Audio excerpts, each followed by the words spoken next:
Magandang araw, Pilipinas! Ngayon ay araw ng Martes, ika-3 ng Marso, 2026. Ako po si Sabrina Risi Gregorio, ang inyong tagapag-ulat.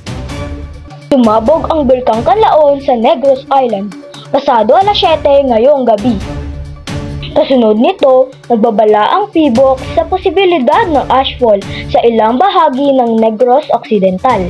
Kitang napatakbo ang ilang bata matapos ang isang malakas na pagsabog mula sa bulkan. Nakunan rin sa CCTV ang pagputok ng bulkan sa bahagi ng Canlaon Road. Nagtagal ito ng halos 2 minuto.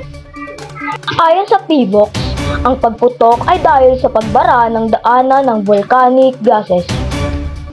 Low, ang aton nga may record na silver dioxide emission sa aton nga bulkan. Yun siya, pwede nag-signify sa pag-plug ng ginaagyan sa aton nga pagdagas ng aton nga bulkan. No?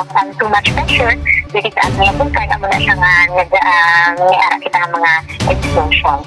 Babala ng PBOC, posibleng makaranas ng ashfall ang La Carlota City dahil sa direksyon ng hangin.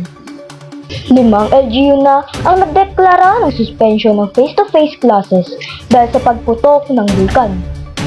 Kabilang narito ang La Carlota City at Isabela. At yan lamang po ang aking ulat. Muli, ito po si Sabrina Risi Gregorio mula sa pangkat ng Genesis. Nag-uulat.